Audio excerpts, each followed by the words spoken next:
Office ముందు ఉన్నాము. ఇప్పుడే లోపల పోయి ఈ పిటిషన్ ఇచ్చినాము.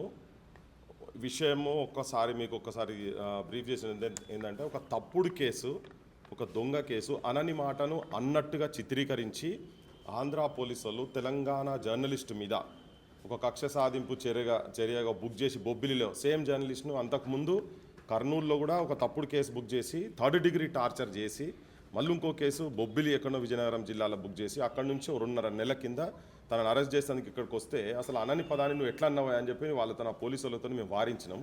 ఆ రోజు వదిలిపెట్టిపోయినరు. మళ్ళీ దొంగల లెక్క సివిల్ డ్రెస్లో టీ-షర్ట్స్, జీన్ ప్యాంట్స్లు అటువంటి డ్రెస్సెస్ వేసుకొని వచ్చి ఒక ఎర్ర కలర్ కారు ప్రభుత్వ వాహనం కాకుండా ఉండి వెనుక నెంబర్ ప్లేట్ కూడా పలిగిపోయి ఉన్న దాంట్లల్లో లిటరల్గా ఎవరి దగ్గరకు వచ్చినా కానీ ఇంటికి వచ్చి బనీన్ మీద ఉంటోని అన్నం తింటోని పట్టుకొని ఇట్లా లేపి ఆ బనీన్ అట్లా కాలర్ పట్టుకొని కిందికి 3 ఫ్లోర్లు గుంజుకొని వస్తుంటే వాళ్ళు పోలీసు వాళ్ళు అయితే అట్లా గుంజుకరారు. సో ఈ కిందికి వచ్చేవరకు అసలు ఎవరు నా భర్తని అట్లా తీసుకుపోతుర్రు, గొర్రెను గుంజుకపోయినట్టు గుంజుకపోతుర్రు, మీరు ఎవరని చెప్పని భార్య అడ్డుపోయింది. భార్య విజయలక్ష్మి అడ్డుపోయింది. చేతులు వాటి అటు ఇటు గుంజుతుంటే అప్పుడు కింద వీళ్ళు వాడకట్టోళ్ళు అందరూ జమ అయ్యి, అరే ఎవరైనా మీరు గట్లెందుకు గుంజుకపోతున్నారు, ఇదెక్కడ పద్ధతి, మీరు ఎవరు అంటే మాకు మా పోలీసు వాళ్ళని పిలువని లోకల్ వాళ్ళు పోలీసు వాళ్ళకి ఫోన్ చేస్తే అప్పుడు పోలీసు వాళ్ళు వచ్చిండ్రు. పోలీసు వాళ్ళు వచ్చినాక వచ్చే వరకు వీళ్ళు అక్కడే ఉండి వారెంట్ ఉన్నది చెప్తున్నారు. అది విజువల్స్ అన్ని చూసినాం. ఒకవేళ అరెస్ట్ చేసేది ఉంటే, ఎవరైనా అరెస్ట్ చేసేది ఉంటే పోలీసు వాళ్ళు వచ్చేది ఉంటే వాళ్ళు డ్రెస్లో రావాలి, లేకపోతే పోలీస్ వెహికల్ అని ఉండాలి, లేదు వేరే రాష్ట్రంకి వెళ్ళి తెలంగాణ రాష్ట్రంకి వచ్చి ఆంధ్రప్రదేశ్ నుంచి ఇక్కడికి వచ్చారు కాబట్టి లోకల్ పోలీసు వాళ్ళకని చెప్పాలి, లోకల్ పోలీసు వాళ్ళు ఉండాలి. సో ఎవరు తీసుకుపోతున్నారు ఏంది, ఆల్రెడీ ఒక 4 నెలల కింద తీసుకుపోయి గొడ్డును కొట్టినట్టు కొట్టి నానా బూతులు మాట్లాడినటువంటి వ్యక్తిని మళ్ళీ తీసుకుపోతుంటే ఎవరన్నా కానీ ఏ భర్తనైనా కానీ వాళ్ళ భార్య ముంగట పిల్లల ముంగట చిన్న పిల్లలు ఏడుస్తుంటే ఆర్తనాదాలు వినకుండా కూడా తీసుకొని పోతుంటే ఎవరైనా కానీ ప్రతిఘటిస్తారు. ఎవరు తీసుకుపోతున్నారు, చంపుతారు, అసలు ఏం చేస్తారు. అంతకుముందు ఆ సాయి కిరణ్ అంటే అనేది చంపి కాలబెట్టి బూడిదే కూడా దొరకకుండా చేశారు కదా. అటువంటిది ఇట్లేమైనా జరుగుతుందా ఏందనేది వీళ్ళు భయంతో ఉంటే అప్పుడు మళ్ళీ పోలీస్ స్టేషన్కి తీసుకొచ్చి అక్కడ పెట్టి తనని సపరేట్ చేసి తీసుకొని పోయిండ్రు. దాని విషయంలో కంప్లైంట్ ఆ రోజు రాత్రి కంప్లైంట్ అక్కడ తను ఇచ్చింది అందరి సమక్షంలో, అది కూడా జనం అందరూ చూసిండ్రు. ఆ కంప్లైంట్ ఇచ్చినట్లు ఒక చిన్న కేసు ఏదో పెట్టినట్టుగా చేసి ఆ విజువల్స్ అన్ని ఉండి ఇప్పుడు మళ్ళీ కొత్త కథ ఏం చేస్తారంటే, తన మీద వాళ్ళు డ్యూటీ నిర్వహిస్తున్న సమయంలో ఆటంకం కలిగించిందని చెప్పని ఇప్పుడు విజయలక్ష్మి కేవీఆర్ భార్య మీద ఓ తప్పుడు కేసు మళ్ళీ బనాయించి తనని మళ్ళీ అరెస్ట్ చేసే ప్లాన్ జరుగుతున్న సందర్భంలో అసలు ఆల్రెడీ ఇక్కడ ఇచ్చిన పిటిషన్ మీద ఎంత అసభ్యంగా సభ్య సమాజం అందరూ చూస్తుండ్రు కదా. నేను ఆంధ్రప్రదేశ్ ప్రభుత్వ పెద్దలకు, పోలీస్ డిపార్ట్మెంట్ కావచ్చు, అక్కడ ఉన్నటువంటి ముఖ్యమంత్రి కావచ్చు, మీ ఇంట్లోళ్ళను, మీ ఆడబిడ్డలను మీ ఇండ్లకి వచ్చి గట్లనే ముట్టరాని చేతులలో ఇట్లా పట్టుకొని గుంజుడు, నడుము పట్టుకొని గుంజుడు, ఆ విజువల్స్ అన్నీ ఉన్నాయి కదా. అట్లా ఏ ఆడోళ్ళనన్నా మీ ఇండ్లకి కనుక చేసేది ఉంటే మీరు ఒప్పుకుంటారా దాన్ని నేను అడుగుతున్నాను. నేను ఎవ్వరు కూడా ఒప్పుకోరు. అది చట్టం కూడా అది ఏం చెప్తలేదు. ఒక ట్రాన్సిట్ వారెంట్ లేదు, ఏం లేదు. తీసుకొని వచ్చి నువ్వు ఇష్టం వచ్చినట్టు తీసుకొని పోయి ఒకసారి కొడతారు, నెక్స్ట్ టైం చంపుతారా ఏందో తెలియని పరిస్థితుల్లో. మరి మా తెలంగాణ ఆడబిడ్డలు గారా, మా అక్కజల్లెలు గారా, బూతులు అయితే ఎట్లాగో విపరీతమైన బూతులు మమ్మల్ని ఈ అంశం గురించి మాట్లాడితే దీని మీద రాజకీయాలు పెట్టి మాట్లాడుతూ ఉన్నారు. అసలు దీనికి రాజకీయాలకు సంబంధం ఏంటిది? అసలు తన అన్నని మాటను అన్నట్టుగా చిత్రీకరించి పెట్టి ఒక తప్పుడు కేసు బనాయించి మళ్ళీ తప్పుడు కేసుతోటి మళ్ళీ తీసుకుపోయి మళ్ళీ వాళ్ళ భార్య మీద కూడా మళ్ళీ ఒక తప్పుడు కేసు. నీ ఐడెంటిటీ కనుక చెప్పి నువ్వు పోలీస్ డ్రెస్లో వచ్చినప్పుడు తనేమైనా ఆబ్జెక్షన్ చేసేది ఉంటే అప్పుడు అడగాలి. నువ్వు సివిల్ డ్రెస్లో వచ్చిన ఆ వీడియోస్ అన్ని ఉన్నాయి. ఆ వీడియోస్ అన్ని కూడా ఇప్పుడు కమిషన్ ముంగట తీసుకొచ్చి పెట్టినాం. వాళ్ళే చూసి అసలు పరిశాన్ అయింది, ఇదెక్కడ కథ, ఇంత ఘోరంగా అట్లెట్లా ముట్టుకుంటాడని చెప్పని. ఇప్పుడు మహిళా కమిషన్ నుంచి ఇమీడియట్గా వెంటనే ఆ సర్కిల్ ఇన్స్పెక్టర్ శ్రీనివాస్ ఎవరైతున్నారు వాళ్లకు అటువంటి వాళ్ళని ఇంకా కంటిన్యూ చేసి వాళ్ళు చెప్పినటువంటి తప్పుడు కేసులు బనాయిస్తున్నటువంటి ఈవెన్ అవసరం అనుకుంటా, మరి కానూన్ ఎట్లుండదో నాకు తెలియదు, కానీ మహిళా కమిషన్ అవసరమైతే అక్కడ డీజీపీని కూడా ఒక ఎక్స్ప్లెనేషన్ అడగాల్సిన అవసరం ఉంది. వాళ్ళకు కూడా నోటీసులు పంపించాల్సిన అవసరం ఉంది. అసలు డీజీపీ ఏం చేస్తున్నాడు? 2.5 నెలల కిందనే ఈ ఇష్యూ అంతా మొత్తం ఇంత ఫ్లేరప్ అయింది. 2 రాష్ట్రాల మధ్యలో ఇది ఒక పెద్ద చర్చనీయాంశంగా తయారైన తర్వాత కూడా మళ్ళీ తనని తీసుకుపోవడం అంటే ఇదేంది అంటే, తెలంగాణ ప్రజలంటే చిన్న చూప, తెలంగాణ ఆడబిడ్డలంటే చిన్న చూప, ఎడబడతాడు ఎట్లా పట్టుకుంటారు? ఆడ పోలీసు వాళ్ళు లేకుండా వచ్చి అరెస్ట్ చేసుడే ఫస్ట్ తప్పు.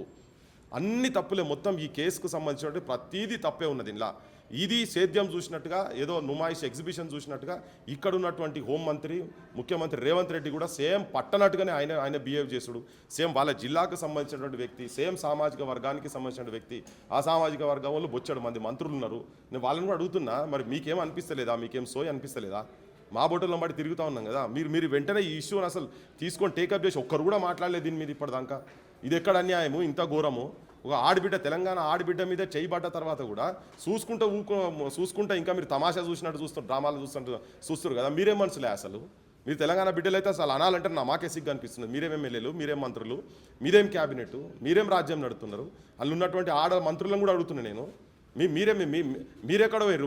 మీకేమనిపిస్తలేదా? మీ తోటి ఆడబిడ్డను ఇట్లా బట్టి గుంచుతుంటే మీకేమనిపిస్తలేదా? ఇప్పటికి దాదాపు 10 రోజులు అవుతున్నది. ఒక్కరన్నా మాట్లాడలేదు దీని మీద? ఒక్కరన్నా మాట్లాడారమ్మా దీని మీద? ఈ కేసు గురించి ఎవరన్నా పరిస్థితి చేసిరా ఇప్పటిదాకా? ఆడవాళ్ళు మంత్రులు ఉన్నారు. మరి ఆ రోజు కూడా చెప్పినాం మేము, మీకన్నా కొద్దిగా సోయి ఉండాలి కదా అని చెప్పని. మీరు కూడా సోయికి రాండి, మాట్లాడి దీన్ని ఇన్వాల్వ్ కాండి. ఇది ఎక్కడ పద్ధతి? మేమైతే దీన్ని ఊకునే ముచ్చటే లేదు. ఎక్కడికంటే అక్కడికి దీన్ని తీసుకుపోతాం. జనం కూడా అర్థం కావాలి. ఆంధ్ర జనానికి, ఇక్కడ జనానికి. మేము రాజకీయాలు కాదు, తప్పుడు కేసులు బనాయించి ఇక్కడ నుంచి జర్నలిస్టులైనా ఎవరినైనా తీసుకుపోతామంటే మాత్రం మేము ఊకోము. ఇక్కడ తెలంగాణ సమాజం ఊకోదు. దేనికంటే దానికి ఎక్కడికంటే యాడికైతే ఆడిపోతాం మేము.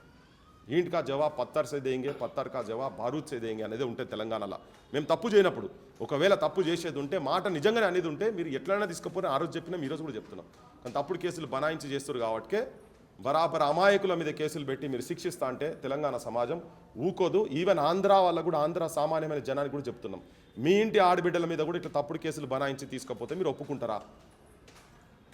బరాబర్ చట్టరీత్యా ఆ శ్రీనివాస్ మీద చర్యలు జరగాలి.